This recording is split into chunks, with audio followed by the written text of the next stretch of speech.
کیا کہا اس نے؟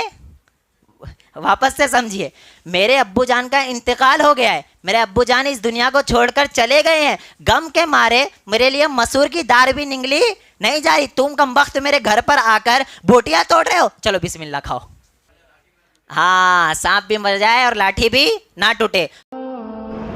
شیخ عرفات کے بیانات کے لیے IKP شیخ عرفات کو سبسکرائب کریں اور بیل آئیکن کو دبانا نہ بھولیں۔ جزاکم اللہ۔ بدعت، کوئی دین میں ایسا کام کرنا جسے محمد الرسول اللہ صلی اللہ علیہ وسلم نے نہیں کیا ہے اور نہ ہی ان کے صحابہ کسی نے بھی اس عمل کو نہیں کیا ہے۔ آج ہم اور آپ وہ کام کرنے لگے اور اس کے پیچھے یہ سوچے کہ ہمیں اور آپ کو کیا مل رہا ہے؟ ثواب مل رہا ہے، تو یہ چیز کیا ہو جائے گی؟ بول دو، کیا ہو جائے گی؟ بدعت ہو جائے گی۔ اصل بدعت کسے کہتے ہیں؟ وہ کام جو محمد الرسول اللہ صلی اللہ علیہ وسلم نے نہیں کیا ہے، یعنی اللہ کے رسول صلی اللہ علیہ وسلم نے نہ کیا، نہ کرنے کا حکم دیا، نہ صحابہ نے کیا، کسی نے بھی نہیں کیا، اس کام کو ہم آج کرنے لگنا اور یہ سوچنا کہ ہمیں ثواب مل رہا ہے، اس کو کیا کہتے ہیں؟ بدعت۔ من عمل عملا لیس علیہ امرنا فہو رد، کوئی ایسا کام کرنا جس پہ محمد الرسول اللہ صلی اللہ علیہ وسلم کا حکم نہیں ہے، مہر نہیں ہے، تو وہ کام قابل قبول نہیں ہو سکتا ہے۔ آج ہم اور آپ، اور میں بات سمجھا رہا ہوں، ثواب کی نیت پیچھے ہونی چاہیے۔ ثواب کی نیت، آپ 40واں کرتے، ثواب کی نیت ہوتی ہے نہیں ہوتی؟ بول دو، ہوتی ہے نہیں ہوتی؟ آپ 40واں کر رہے، پیچھے ثواب کی نیت ہوتی ہے نا کہ ہم 40واں کر رہے، فلاں ان کو ثواب پہنچے گا ہو یا نیت؟ اب یہ بتائیے کیا صحابہ نے کیا؟ نہیں۔ کیا محمد الرسول اللہ صلی اللہ علیہ وسلم کی زندگی میں آپ کے بیٹے ابراہیم کی وفات نہیں ہوئی صلی اللہ علیہ وسلم؟ کیا ابراہیم کی وفات نہیں ہوئی؟ کیا آپ کی زندگی میں آپ کی بیٹیوں کی وفات نہیں ہوئی؟ کیا آپ نے ایک کا بھی تیجا 40واں کیا؟ ملتا ہے ہمیں اور آپ کو؟ بولو، ہرگز نہیں ملتا ہے نا۔ اگر ہم آج کرنے لگے اور یہ سوچے کہ اس کے پیچھے مجھے کیا مل رہا ہے؟ ثواب مل رہا ہے، یا پھر ان کو ثواب پڑے ہیں، مرحوم جسے کہتے ہیں رحمہ اللہ، وہ ان کو ثواب مل رہا ہے، تو یہ چیز کیا ہو جائے گی؟ بدعت۔ اور اسی سے رسول اللہ صلی اللہ علیہ وسلم نے ہمیں اور آپ کو منع کیا ہے۔ اس کے پیچھے میں چھوٹی سی بات بتاتا چلوں، اور یہ کوئی غلط نہیں ہے، آپ صلی اللہ علیہ وسلم بھی جب لوگوں کو سمجھانا جاتے تھے تو ہر چیز کو وہ اختیار کرتے تھے جس سے لوگ سمجھ جائے۔ ایک چھوٹی سی ایک بتاتا چلوں، ایک صاحب ہمارے ایک استاد قابل احترام، انہوں نے ایک واقعہ بتایا کہ ایک شخص آیا ان کے پاس اور کہنے لگا کہ میرے ساتھ میں آپ کی باتیں سناؤں، یعنی آپ کا شاگرد ہے نا، تو انہوں نے ساری بات سنی ہوئی تھی، تو انہوں نے کہا ان کے ابو جان کا انتقال ہو گیا، یعنی والد صاحب کے کیا ہو گیا؟ انتقال ہو گئی، وفات ہو گئی۔ اب سارے لوگ جمع ہو گئے، اب بولنے لگے کہ آپ کے والد صاحب کی وفات ہو گئی ہے، وہ انتقال کر گئے ہیں، تو کیا کھانا نہیں کھلائے گا؟ سمجھ رہے بات کو؟ سمجھنا، آپ کے والد صاحب اس دنیا کو چھوڑ کر چلے گئے ہیں، کیا تیجا نہیں کرے گا؟ 40واں نہیں کرے گا؟ ارے وہ والد صاحب جو بچپن سے لے کر بڑھاپے تک، یعنی تو ابھی تک ہے، تیری ہر چیز کو مانتے رہے، تیری چھوٹی سی چھوٹی خواہش کو پوری کرتے رہے، اپنی خواہشات کو کیا کر دیے؟ مار دیے، لیکن تیری خواہشات کو پوری کرتے رہے، کیا اس والد صاحب کے لیے تو ان کی وفات کے بعد ایک چھوٹا سا کھانا بھی نہیں کھلا سکتا ہے؟ دیکھیے سوچنے میں کتنی چھوٹی سی بات ہے نا، ہاں یقیناً والد صاحب نے اتنا سارا کیا، میں ایک چھوٹا سا دیگ بھی نہیں کھلا سکتا ہوں، ہے کیا نہیں سوچنے کی بات؟ یقیناً سوچنے کی بات ہے، والد صاحب نے اتنا زیادہ میرے لیے کیا۔ ایک بات آپ سوچ لیجیے، جتنا آپ کے والد صاحب نے آپ کے لیے کیا ہے، آپ ساری زندگی بھی کھانا کھلاتے رہو غریبوں کو، وہ حق ادا ہونے والا نہیں ہے۔ آج ہم اور آپ چھوٹی چھوٹی بات میں والد صاحب کو الٹے جوابات دینے لگتے ہیں، ہوتا ہے یا نہیں ہوتا ہے؟ یقیناً جوابات دینے لگتے، کوئی شک نہیں ہے، یقیناً الٹے جوابات دینے لگتے ہیں۔ ذرا سا سوچنا، والد صاحب نے آپ کے لیے جو کیا ہے، آپ ساری زندگی وہ کام کرنا چاہو، ان کے لیے خدمت کرنا چاہو، ان کا حق ادا نہیں ہو سکتا۔ اللہ کے واسطے اپنے والد صاحب کا احترام کیا کرو، ان کو الٹے جوابات نہ دیا کرو۔ ایک بات ہمیشہ رکھنا، اللہ نے نا والد کے اندر سختی رکھی ہے۔ کیا رکھی ہے؟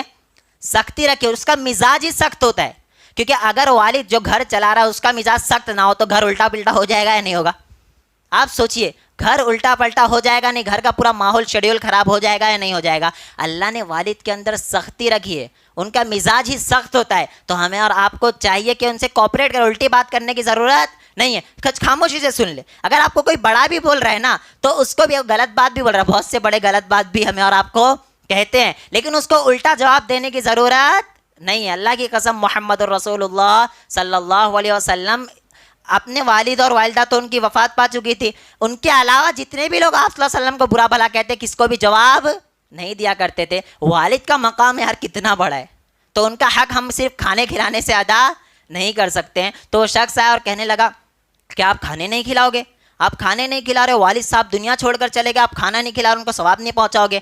اب وہ بیچارہ علماء کے بیانات سنا ہوا تھا, وہ احادیث پڑھا ہوا تھا کہ کھانے کھلانے سے ان کو ثواب نہیں پہنچتا ہے. اب بولا کیا کروں. اب لوگ اتنے ڈھیٹ ہوتے وہ چھوڑنے کو تیار بول لو نہیں ہوتے, وہ پیچھے ہی پڑے ہوتے. ارے یار 3 دن ہو گئے, تیجا تو کھلایا نہیں ہے, 40 دن ہو گئے 40واں کھلایا نہیں ہے. تو اس نے ایک پلان بنایا کہ ایک کام کرتا ہوں کہ وہ کیا بولتے ہیں, وہ سانپ بھی مر جائے بین آپ کیا ہے وہ, کیسا ہے وہ,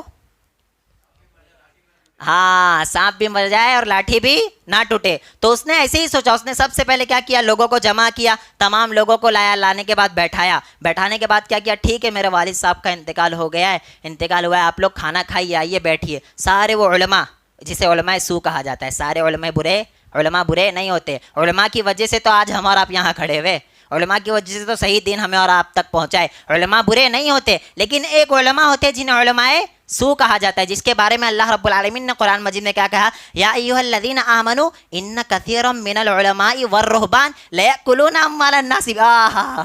ذرا سوچنا, اللہ کتنا پیارا کہہ رہا ہے نا. اللہ یا ایھا الذین آمنوا ان کثیرا من العلماء والرہبان لیأکلون اموال الناس بالباطل.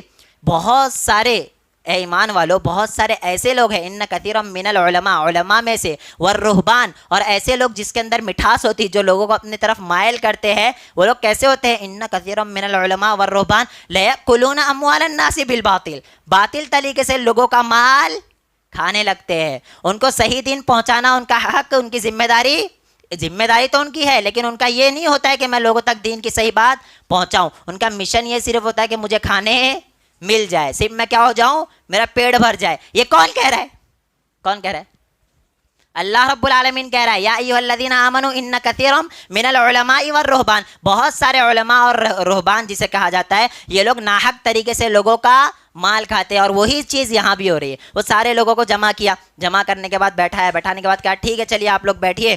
اب جیسے ہی بکرا وغیرہ جو بھی بناتے ہیں, بنانے کے بعد بیٹھا دیا. اب سارے علماء بھی آئے تھے نا, علماء تو آتے, علماء ہی تو سب سے پہلے بولتے ہیں, جسے علماء سو کہا جاتا ہے. سارے علماء کو بیٹھا ہے, بیٹھانے کے بعد سارے علماء اٹھا رہے, رکیے کیا کہہ رہا ہے, رکیے. میں اس سے پہلے یہ بات بتا چکا ہوں, لیکن آپ ہو سکتا ہے بہت سے بھائی ہمارے نئے ہیں, انہوں نے کیا کہا, رکیے. تو رک گئے سارے علماء. ارے جلدی بولیے, اب میرے ہاتھ میں نوالا ہے, آپ جلدی تو بولیے, کیا بات ہے جلدی بولو. اس سے مجھے نیت کیا ہوتی ہے, انہوں نے ایسا نہیں کہ میں آپ کو بتا رہا ہوں, نیت یہ ہوتی ہے کہ جلدی سے میں کھانا کھاؤں, اور وہ جو اس کو عذاب مل رہا ہے قبر میں, وہ عذاب ہلکا ہو جائے. میں کھانا کھاؤں گا, ہلکا عذاب کس کا ہوگا, وہ قبر کے اندر اس کا عذاب ہلکا ہو جائے گا. جلدی بول, تیرے ابا کو عذاب ہو رہا ہے, میں کھاؤں جلدی. تو اس نے کہا میرے ابو جان کا انتقال ہو گیا ہے, غم کے مارے میرے مسور کی دال بھی نہیں نگلی جا رہی ہے, اور تم کمبخت میرے گھر پر آ کر بکرے کھا رہے ہو. کیا کہا اس نے, واپس سے سمجھیے, میرے ابو جان کا انتقال ہو گیا ہے, میرے ابو جان اس دنیا کو چھوڑ کر چلے گئے ہیں, غم کے مارے میرے لیے مسور کی دال بھی نگلی نہیں جا رہی, تم کمبخت میرے گھر پر آ کر بوٹیاں توڑ رہے ہو, چلو بسم اللہ کھاؤ. کیا کہہ دیا, چلو بسم اللہ کھاؤ. اور وہ لوگ تو بیچارے تھوڑے شرمناک تھے, ان لوگوں نے کیا کیا, ہمارے کو کھانے کا قابل ہی کہاں چھوڑا تو کر کے وہ لوگ چھوڑ دیے. آج کے لوگوں کو اگر آپ یہ بھی بولے تو جو بولنا ہے بول, ہم کو کیا مطلب ہے, کھانے سے مطلب ہے. میرے بھائی اللہ کی قسم, رسول اللہ صلی اللہ علیہ وسلم کی صحیح حدیث ہے کہ انسان کے مرنے کے بعد 3 چیزوں سے اسے صرف نفع پہنچتا ہے. کن چیزوں سے نفع پہنچتا ہے, 3 چیزوں سے. سب سے پہلے نیک و صالح اولاد, اس لیے اپنی اولاد کو کبھی بھی قرآن مجید پڑھایا کرو, قرآن مجید کا صحیح دین بتاؤ, ان کو دین کی صحیح باتیں بتاؤ. تو جب یہ آپ کے مرنے کے بعد آپ کے حق میں دعائیں کریں گے تو یہ آپ کو نفع پہنچائے گی. یہ آپ نوٹ کر لیں, کئی انسان اس دنیا کو چھوڑ کر چلا گیا تو کیا چیز ہے جس سے اس کو نفع پہنچے. 3 چیزیں. صحیح بخاری کی روایت ہے, رسول اللہ صلی اللہ علیہ وسلم نے ارشاد فرمایا, جب انسان اس دنیا کو چھوڑ کر چلا جاتا ہے صرف 3 چیزیں اسے نفع پہنچا سکتی ہے. سب سے پہلی کیا ہے, نیک و صالح اولاد. اس کی اولاد نیک, اس کے حق میں دعائیں کرے گی تو وہ اسے فائدہ پہنچائے گا. دوسری چیز کیا ہے, اور حدیث میں یہ بھی آتا ہے کہ ایک شخص ہوگا قیام اوپر, اس کے درجات اچانک بلند ہونے لگ جائیں گے, تو یہ کہے گا میں نے تو کوئی عمل نہیں کیا, میرے درجات کیوں بلند ہو رہے ہیں. تو اسے کہا جائے گا کہ تیری نیک و صالح اولاد اس دنیا کے اندر موجود ہے جو تیرے حق میں دعائیں کر رہی ہے, تو تیرے درجات یہاں پر بلند ہو رہے ہیں. پتہ چلا, آپ دنیا کو چھوڑ کر چلے گئے, آپ کو سب سے پہلے نفع کون پہنچا سکتا ہے, نیک و صالح بیٹا آپ کے حق میں دعائیں کر کے پہنچا سکتا ہے. اس کے ساتھ ہی ساتھ دوسرا, اگر کوئی کام آپ فار ایگزامپل مسجد میں پیسہ لگا کر گئے ہیں, کہاں پیسہ لگا کر گئے ہیں؟ مسجد میں لگا کر گئے ہیں, کسی مدرسے میں لگا کر گئے ہیں, اسے کہا جاتا ہے ثواب جاریہ. ثواب جاریہ جو ہمیشہ قیامت تک جاری ہے, جب تک کہ وہ مسجد کھلی رہے گی انشاءاللہ آپ کو ثواب ملتا رہے گا. کسی مدرسے میں پیسہ لگا دیے, اس کا ثواب آپ کو, مدرسہ جب تک چلتا رہے گا اس میں جتنے لوگ پڑھ کے نکلیں گے آپ کو ثواب ملتا رہے گا. اس کے علاوہ ایک اور چیز, وہ چیز کیا ہے؟ آپ کوئی اچھی کتاب لکھ کر چلے گئے. کیا کر گئے؟ کوئی اچھی کتاب لکھ کر چلے گئے ہیں, یا پھر قرآن مجید کا ترجمہ لوگوں کو بتا کر گئے ہیں, صحیح طریقے کا ترجمہ بتا کر لوگوں کو گئے, غلط نہیں, صحیح. اس کے برعکس بھی چیز ہوتی ہے, میں آپ کو بتاؤں گا ابھی. آپ صحیح ترجمہ بتائے, کوئی اچھی کتاب لکھ کر گئے ہیں, تو وہ کتاب جب تک کہ لوگ پڑھیں گے, اس پر عمل کریں گے, آپ کو وہ ثواب پہنچتا رہے گا. انسان کے مرنے کے بعد صرف 3 چیزیں اسے فائدہ پہنچا سکتی ہے. نیک و صالح بیٹا, کسی مسجد میں یا مدرسے میں پیسہ دے دیا ہو تو قیامت تک آپ کو فائدہ پہنچتا رہے گا. اور تیسرا, کوئی اچھی کتاب لکھ کر چلا گیا ہو, یا کہیں درخت لگا دیا ہو, کہیں درخت لگا دیا ہو, کوئی مسافر اگر آ کے نیچے بیٹھتا ہے تو اس کا بھی ثواب آپ کو ملتا رہے گا. یہ 3 چیزیں صرف اسے فائدہ پہنچا سکتی ہے, اس کے علاوہ کوئی بھی چیز فائدہ پہنچا نہیں سکتی ہے. ہاں, آپ کسی غریب کو کھانا کھلا سکتے. کس کو؟